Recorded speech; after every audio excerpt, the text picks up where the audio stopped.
Olá, irmãos e irmãs, a paz do bom Deus, sejam muito bem-vindos para mais um momento de oração, mais um momento de meditação. Eu sou o irmão Daniel Arcanjos, carmelita pequenino da comunidade Chuva de Rosas. É uma grande alegria estar aqui com vocês mais uma vez, uma grande alegria estar aqui com vocês para meditarmos, para mergulharmos na palavra do Senhor, que deseja nos fazer cada vez mais estar com Ele, conhecer a Ele e dar o nosso sim diário. Que possamos nos abrir para a ação do Senhor, que possamos escutar Sua doce voz, que possamos ouvir Sua doce palavra e assim criar cada vez mais intimidade com o nosso Deus. Estamos reunidos em nome do Pai, do Filho e do Espírito Santo. Amém. Vem, Espírito Santo de Deus, tomar conta dos nossos corações, vem abrir nossas mentes, nos iluminando para que assim possamos aprender, possamos ter entendimento, discernimento, conhecimento, sabedoria, inteligência, tudo aquilo que nos é necessário para compreender plenamente bem a tua santa palavra, que assim nós possamos ter os corações abrasados segundo as santas escrituras, que assim nós possamos ter as almas abrasadas, a alma abrasada pelo teu divino poder. Vem fogo do Espírito Santo, vem Espírito Santo de Deus, dá-nos uma porção dobrada desse teu poder, dá-nos uma porção dobrada para que nossas almas sejam mais e mais inflamadas, em dobro, em triplo, em quádruplo poder. Nós necessitamos, nós desejamos, por Jesus Cristo, Senhor nosso. Amém. Primeira leitura, segundo o livro dos Reis, capítulo 11. Naqueles dias, quando Atalha, mãe de Ocosias, soube que o filho estava morto, pôs-se a exterminar toda a família real. Mas Josaba, filha do rei Jorão e irmã de Ocosias, raptou o filho dele, Joás, do meio dos filhos do rei, que iriam ser massacrados, e colocou-o com sua ama no quarto de dormir. Assim escondeu-o de Atalha, e ele não foi morto. E ele ficou 6 anos com ela, escondido no templo do Senhor, enquanto Atalha reinava no país. No 7º ano, Joiada mandou chamar os centuriões dos quereteus e da escolta, e introduziu-os consigo no templo do Senhor. Fez com eles um contrato. Mandou que prestassem juramento no templo do Senhor e mostrou-lhes o filho do rei. Os centuriões fizeram tudo o que o sacerdote Joiaba lhes tinha ordenado. Cada um reuniu seus homens, tanto os que entravam de serviço no sábado, como os que saíam. Vieram para junto do sacerdote Joiaba. E este entregou os centuriões as lanças e os escudos de Davi que estavam no templo do Senhor. Em seguida, os homens da escolta, de armas na mão, tomaram posição a partir do lado direito do templo até o esquerdo, entre o altar e o templo, em torno do rei. Então Joiaba apresentou o filho do rei, cingiu-o com o diadema e entregou-lhe o documento da aliança. E proclamaram rei, deram-lhe a unção e batendo palmas aclamaram: Viva o rei! Ouvindo os gritos do povo, Atalha veio em direção da multidão do templo do Senhor. Quando viu o rei de pé sobre o estrado, segundo o costume, os chefes e os trombeteiros do rei junto dele, e todo o povo do país exultando de alegria, tocando as trombetas, Atalha rasgou suas vestes e bradou: Traição! Traição! E então o sacerdote Joiaba ordenou aos centuriões que comandavam a tropa: Levai-a para fora do recinto do templo, e se alguém a seguir, seja morto à espada. Pois o sacerdote havia dito: Não seja morta dentro do templo do Senhor. Agarraram-na e levaram-na aos empurrões pelo caminho da porta dos cavalos até o palácio. E ali ela foi morta. Em seguida, Joiaba fez uma aliança entre o Senhor, o rei e o povo, pela qual este se comprometia a ser o povo do Senhor. Fez também uma aliança entre o rei e o povo. Todo o povo do país dirigiu-se depois ao templo de Baal e o demoliu. Destruíram totalmente os altares e as imagens e mataram Matã, sacerdote de Baal, diante dos altares. E o sacerdote Joiaba pôs guardas na casa do Senhor. E todo o povo do país festejou e a cidade manteve-se calma. Palavra do Senhor. Graças a Deus. Salmo responsorial. O Senhor preferiu Jerusalém por sua morada. O Senhor preferiu Jerusalém por sua morada. O Senhor fez a Davi um juramento, uma promessa que jamais renegará. O herdeiro que é fruto de teu ventre, colocarei sobre o trono em teu lugar. Se teus filhos conservarem minha aliança e os preceitos que lhes dei a conhecer, os filhos deles igualmente hão de sentar-se eternamente sobre o trono que te dei. Pois o Senhor quis para si Jerusalém e desejou que ela fosse sua morada. Eis o lugar do meu repouso para sempre. Eu fico aqui, este é o lugar que eu preferi. De Davi farei brotar um forte herdeiro, acenderei ao meu ungido uma lâmpada, cobrirei de confusão seus inimigos, mas sobre ele brilhará a minha coroa. O Senhor preferiu Jerusalém por sua morada. O Senhor esteja conosco, Ele está no meio de nós, Evangelho de Jesus Cristo, segundo São Mateus. Glória a vós, Senhor. Naquele tempo disse Jesus a seus discípulos: Não juntem tesouros aqui na terra, onde a traça e a ferrugem destrói, e os ladrões assaltam e roubam. Ao contrário, juntem para vós tesouros no céu, onde nem a traça nem a ferrugem destroem, e nem os ladrões assaltam e roubam. Porque onde está o teu tesouro, aí estará também o teu coração. O olho é a lâmpada do corpo. Se o teu olho é sadio, todo o teu corpo ficará iluminado. Se o teu olho está doente, todo o teu corpo ficará na escuridão. Ora, se a luz que existe em ti é escuridão, como será grande a escuridão? Palavra da salvação. Glória a vós, Senhor. Que as palavras do Santo Evangelho perdoem os nossos pecados e nos conduzam para a vida eterna. Amém. Meus irmãos e irmãs, segundo o livro dos Reis, hoje nós temos a continuação daquilo que pode parecer meio estranho, né? Para algumas pessoas que leem e simplesmente ficam tentam se entender dentro do que está acontecendo aqui na palavra do Senhor, porque querendo ou não, primeiro porque a palavra está trazendo aqui alguns versículos pulando, né? Versículo 1 até o versículo 4, depois versículo 9 ao versículo 18 e por fim concluindo esse trecho inteiro com o versículo 20. Mas leia o capítulo 11 inteiro. Eu recomendo que você leia o capítulo 11 inteiro. E antes disso, se nós lembrarmos, né, ontem nós lemos Eclesiástico, mas na quarta-feira nós estávamos lendo o segundo livro de Reis, capítulo 2, quando Elias foi arrebatado. Nós estávamos lendo, tendo a oportunidade de nos encontrar com o Senhor e ver Santo Elias ser arrebatado diretamente da casa, diretamente do chão, né, para o céu de fato. E isso é algo muito forte, isso é algo muito interessante de percebermos, muito interessante de vermos, né, que Elias é este profeta que talvez tenha sido o maior dos profetas do Antigo Testamento, e eu digo Antigo Testamento porque no Novo Testamento nós temos não necessariamente Jesus é o próprio Messias, nós temos São João Batista ali nos Evangelhos. Então, considerando o Antigo Testamento de fato, antes do exílio da Babilônia, nós temos aqui como um dos grandes profetas justamente Santo Elias, lá no início, quando nós estamos passando, né, já passamos por Samuel, já estamos avançando para Elias, passamos pela história de Davi, já estamos avançando para Elias. Temos um pouco de Salomão, depois Elias nos livros dos reis, nos dois livros dos reis, né, junto com Eliseu, nós temos a caminhada dos reis de Israel, que não levaram Israel para perto de seu Deus. E isso é algo interessante de se pensar, isso é algo muito importante de ser considerado para o que nós estamos lendo aqui hoje, porque durante muito tempo, enquanto Elias foi levantado, e talvez esse seja o grande ponto, quando Elias foi levantado no meio do deserto para ser justamente este profeta que anuncia e que fala em nome do Deus verdadeiro, ele foi levantado para quebrar um costume, uma cultura que se criou no meio do povo israelita, que foi gerada no povo israelita por causa de reis que se abriram para cultos estranhos e pagãos.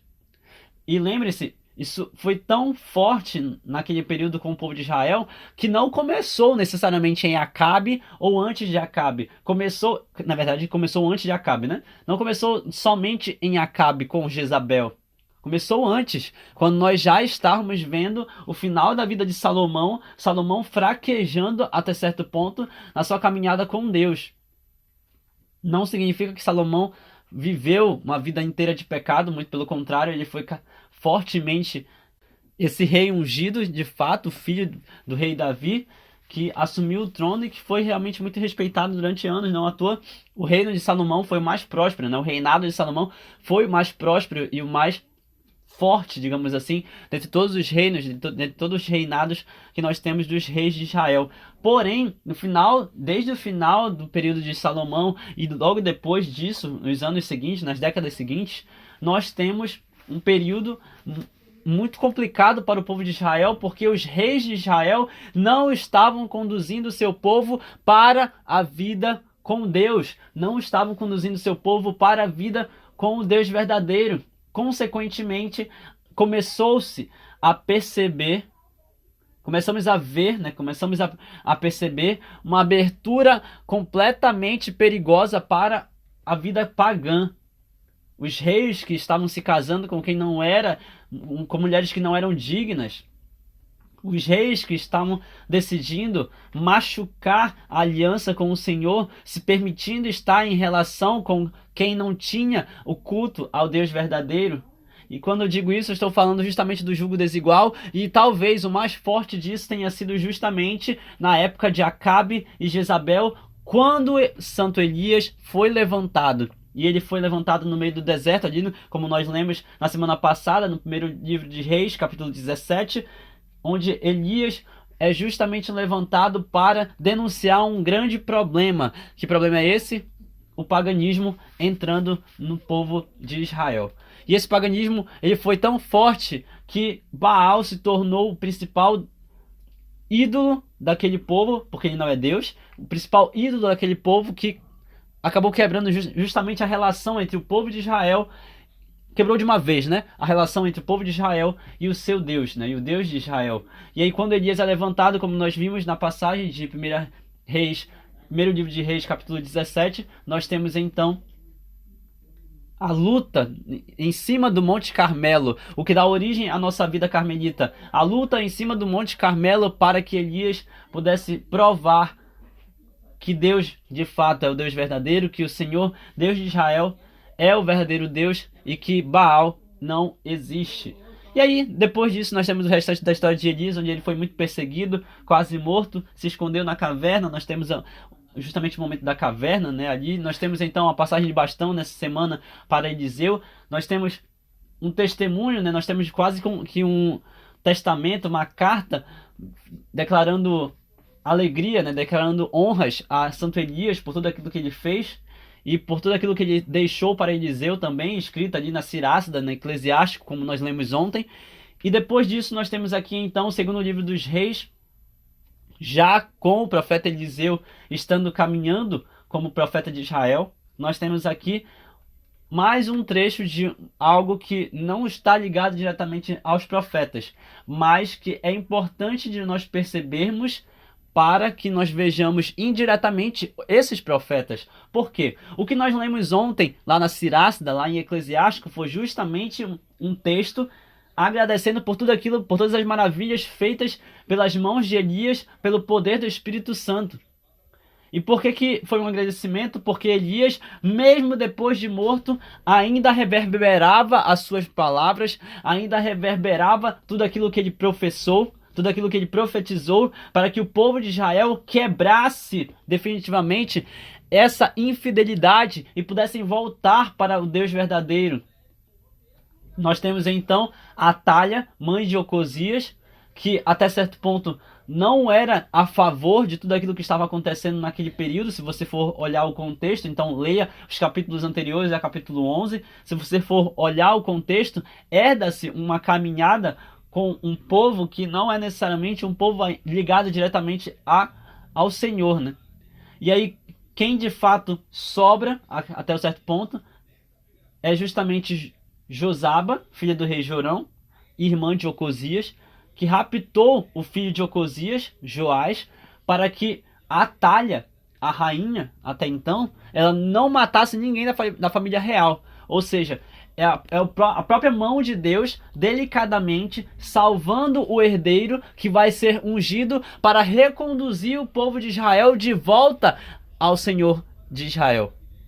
É o próprio Deus querendo reconduzir o seu povo e guardando aquele rei que seria ungido posteriormente. E é justamente o que acontece quando nós lemos ali, versículo 9, 10 e 11, onde o sacerdote Joiaba entregou aos centuriões lanças e escudos de Davi que estavam no templo, né, no templo que ele estava cuidando.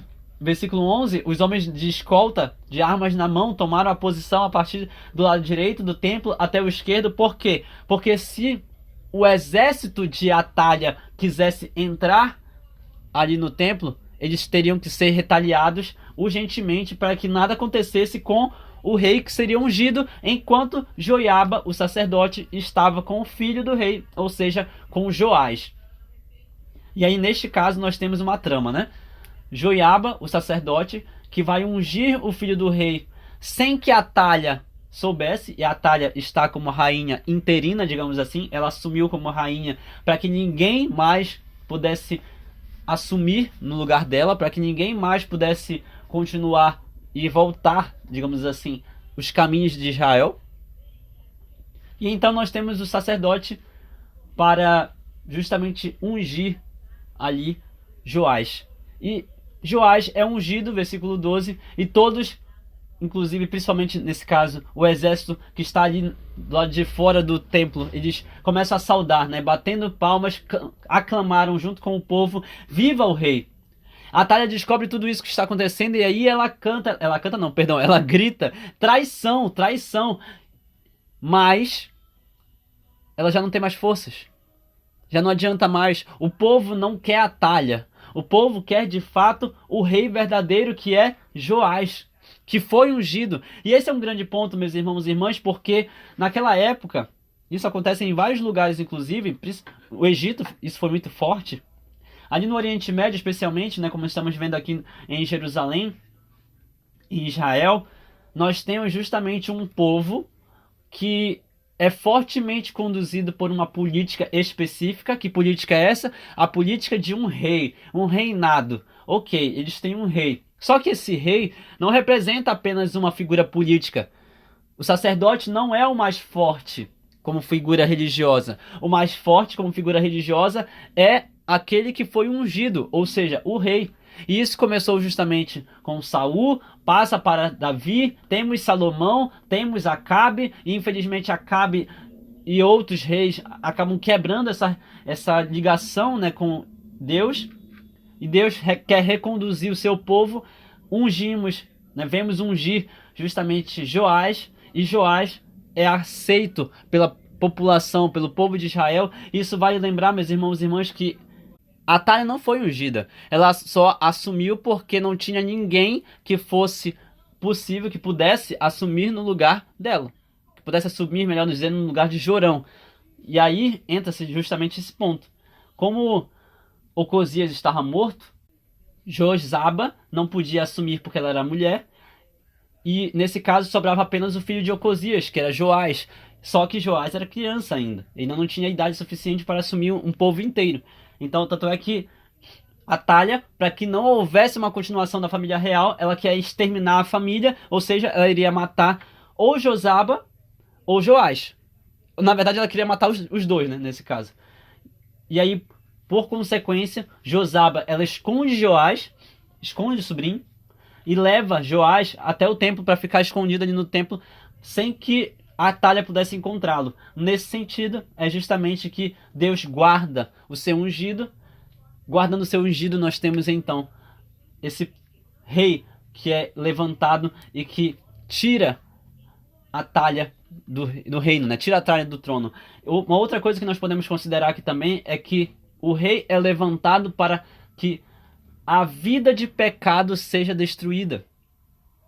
Que é justamente o que acontece com Jesus lá no Novo Testamento, lá na cruz. Jesus é levantado, é ascendido na cruz, justamente para que o pecado e a morte que entra por Eva seja destruído e caia por terra definitivamente. Já é uma prefiguração aqui. O rei que é ungido, justamente, aqui Joás, nesse caso, ele é ungido, recebe o diadema, e recebendo o diadema é aceito pelo seu povo.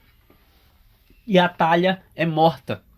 A Atalha é levada para longe e ela é morta. Justamente para romper com essa vida de traição, romper com essa vida de afastamento do Senhor, romper com a prefiguração do pecado, né?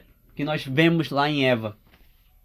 E assim nós temos então todo o povo do país festejando e a cidade se mantém calma. E é interessante, lembrando aqui também, tá? a idolatria também se quebra, porque lá no versículo 18 vai dizer: todo o povo do país dirigiu-se até o templo de Baal e demoliu o templo em definitivo. Isso é uma forma de romper com tradições, é uma forma de romper com culturas que já não vale mais, já não tem mais espaço para caber.